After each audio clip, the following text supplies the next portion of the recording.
তো আপনি এদিকে কৃষি কার্ড নিয়ে টিকটকার কৃষককে কৃষি কার্ড দিচ্ছেন। এটা কৃষি কার্ড দেবো, এটা নিয়ে ফুটানি করা খুব সুন্দর। মানে কৃষকের পাশে দাঁড়াতে হবে যথাসাধ্য, যতটুকু আমাদের পক্ষে সম্ভব। যেমন এই মুহূর্তে শ্রমিকের একটা ঘাটতি আছে, কৃষক শ্রমিক পাচ্ছে না ধান কাটার জন্য, ফসল তলিয়ে গেছে, ধান শুকাতে পারছে না। এই যে সমস্যাগুলো, এক্ষেত্রে আমরা কি করতে পারি, সেই শর্ট টার্ম কাজগুলো আমাদেরকে কৃষকের সাথে সাথে করতে হবে। রাজনীতি সচেতন মানুষ হিসেবে যতটুকু বুঝলাম, বা প্রতি বছরই এই সমস্যাগুলো ঘুরে ফিরে আসে, এবার সমস্যাটার সংকটটা ঘনীভূত হয়েছে দুটো কারণে। একটার পেছনে সরকার দায়ী, দ্বিতীয়টা অবশ্যই প্রাকৃতিক। কিন্তু প্রাকৃতিক ঘটনার পরের যে পদক্ষেপগুলো, সেগুলোর করতে না পারার জন্য আসলে সরকার দায়ী।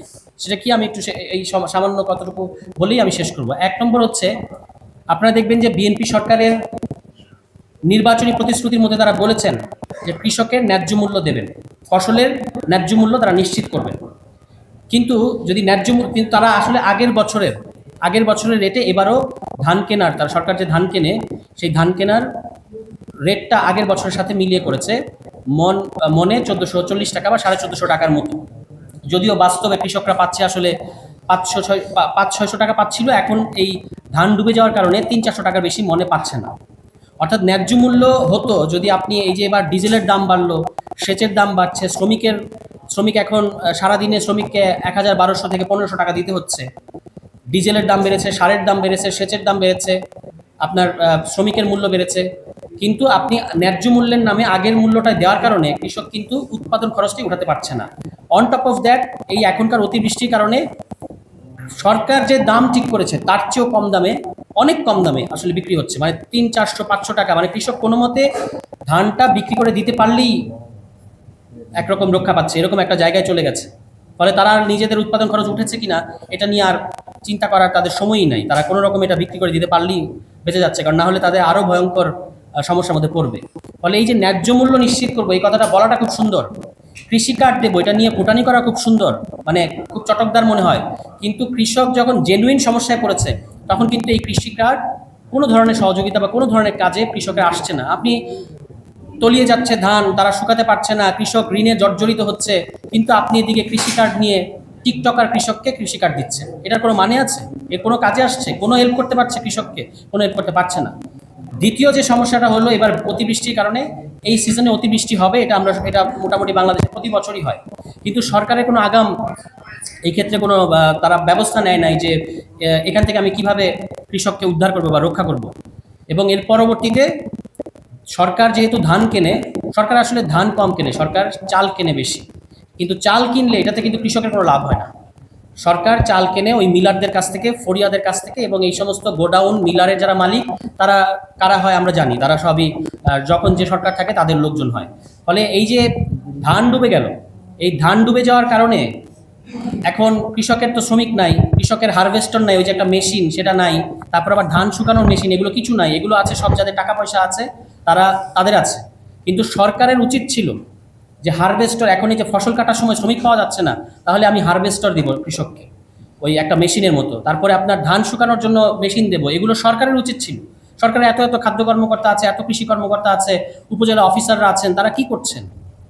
এগুলো ওই মধ্যস্বত্ব ভোগীদের হাতে তুলে দেওয়ার কারণে তারা আপনার কৃষকের কাছ থেকে এইটা থেকেও মুনাফা করার চেষ্টা করছে। ওয়ারেস কৃষক কিন্তু তার যেটা বেসিক যেটুকু পাওয়ার কথা সেটুকু পাচ্ছে না। তো এই সমস্যা থেকে আপনি উত্তরণ করবেন কিভাবে? আপনার কোনো পরিকল্পনা আছে? বড় মৌসুমটা হলো বাংলাদেশের যে চাল উৎপাদন হয় তার 60% আসে এখান থেকে, 60% আসে এই একটা মৌসুম থেকে। তার মধ্যে আবার 25-30% দেয় আমাদের হাওড় অঞ্চলের যে 7-8টা জেলা, সেখান থেকে।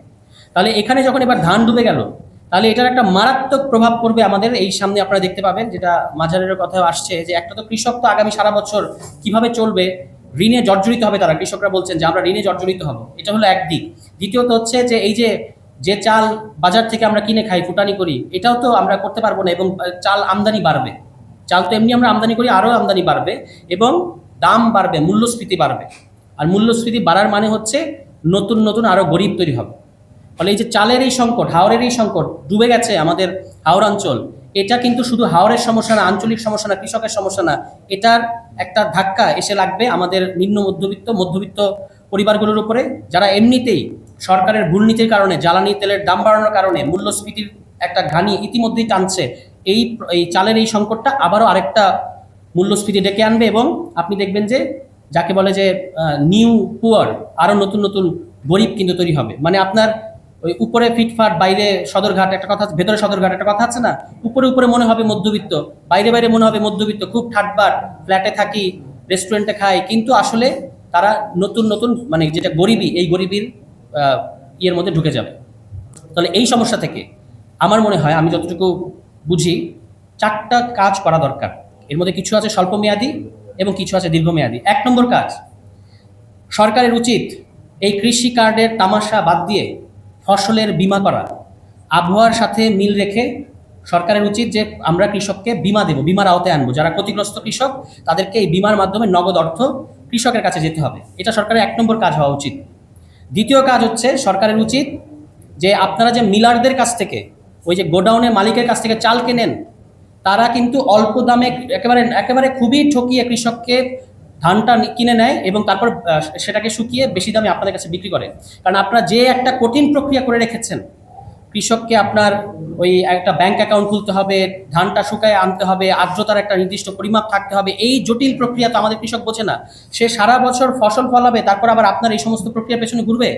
আপনি পারলে সেই মডেলে যান, যেটা আমাদের মরহুম ডাক্তার জাফরুল্লাহ সাহেব বলেছিলেন, যে চিকিৎসা যাবে মানে রোগীর দুয়ারে, বাংলাদেশের জনগণের দুয়ারে দুয়ারে চিকিৎসা যাবে। একইভাবে কৃষকের দুয়ারে যদি সরকার না যেতে পারে, ফসল ফলানোর পরে কৃষকের আর কোনো কাজ নাই, এরপর আপনার কাজ, আপনি তার কাছে যাবেন। যদি না যেতে পারেন তাহলে আপনি ব্যর্থ। এই কারণে সরকার ওই যে সরাসরি ধান কিনতে হবে কৃষকের কাছ থেকে, সরকার কিন্তু ধান কম কেনে, বেশিরভাগই চাল কেনে, এই জন্য সরাসরি আপনাকে ধান কিনতে হবে, তাহলে কৃষক লাভবান হবে। এটা হলো 2 নম্বর। এবং 3 নম্বর হচ্ছে আপনার মৌসুমের আগেই, আপনারা জানেন যে আমাদের মৌসুমটা হওয়ার পরে যখন ফসল কাটার মোমেন্ট আসে, সেই সময় সরকার একটা দাম নির্ধারণ করে এবং তারও 15-20 দিন পরে তারা কেনা শুরু করে, এবং এর মধ্য দিয়ে কৃষক আসলে ধানের দামটা হারায়। এজন্য ফসল যেটা ভারতে হয়, যেটা আমাদের শ্রীলঙ্কা কিংবা নেপাল এই সমস্ত দেশে হয়, যে ফসল ফলানোর আগেই, মৌসুমের আগেই আপনাকে বলতে হবে যে এবার সহায়ক মূল্য হবে এত। যদি আমরা এটা বলতে পারি, তাহলে কৃষক আসলে তার বার্গেনিং ক্যাপাসিটি বাড়বে। এটা হচ্ছে 3 নম্বর কাজ। এবং 4র্থ কাজ হচ্ছে আপনাকে মানে কৃষককে এই যে বীমা এবং আবহাওয়ার, যেটা আমরা বললাম যে আবহাওয়া ভিত্তিক বীমা, এগুলোর মধ্যে নিয়ে আসতে হবে, একটা সেফটি নেটের মধ্যে আনতে হবে। এই 3টা-4টা কাজ যদি আমরা করতে পারি, এর পাশাপাশি তো আমাদের কৃষি খাতকে আরও উন্নত করার জন্য আরও অনেক অনেক কাজ বাকি আছে। কিন্তু একেবারেই মানে যাকে বলে যে ক্রাইসিস ম্যানেজমেন্টে যদি এই 3টা-4টা কাজ আমরা করতে পারি বা সরকার করে, তাহলে আসলে কৃষকের এই যে এখনকার যে ভয়াবহ একটা পরিস্থিতির মধ্যে আছে, 2.5 লক্ষ কৃষক সর্বশান্ত হয়েছে, এবং এরা কিন্তু অনেকেই ধান চাষ ছেড়ে দেবে। ধান চাষ ছেড়ে দিয়ে তারা শহরে আসবে, রিক্সা চালাতে, শহরে আসবে, ফুটপাতে বসে কিছু একটা বিক্রি করতে। আপনি তারপর আবার আপনার পুলিশ এবং আপনার ক্যাডার বাহিনী দিয়ে তাদেরকে এখান থেকে উঠিয়ে দেবেন, তাদের কাছ থেকে চাঁদাবাজি করবেন। অলরেডি যারা সর্বশান্ত, যারা শহরে এসেছে, তাদের উপর আপনি আবারও জুলুম করবেন। এই জুলুমের থেকে আমাদের কৃষকদেরকে বের করে আনতে হলে তাদেরকে সরাসরি সরকার টু কৃষক, কৃষক টু রাষ্ট্র, এই ব্যবস্থা করতে হবে। মাঝখানে যে মধ্যস্বত্বভোগীরা আছে, ফরিয়ারা আছে, ব্যাপারীরা আছে, তাদেরকে, এবং এরা আপনাদের লোক, আপনাদের সব ক্যাডার, আপনাদের সব সন্ত্রাসীদেরকে আপনারা ওখানে রেখেছেন। এইটাকে বাদ দিতে পারলে তাহলে কৃষক সরাসরি লাভবান হবে, এরকম আমাদের কাছে মনে হয়। এবং এখন কৃষকদেরকে আপনারা তালিকা করেন, কৃষি কার্ডের ফুটানি বাদ দিয়ে তালিকা করে এই ক্ষতিগ্রস্ত কৃষকদেরকে আপনারা আর্থিক সহযোগিতা করেন, যে তাদের ঋণগুলো আপনাদেরকে পরিশোধ করতে হবে, সরকারকে করতে হবে এই কাজ।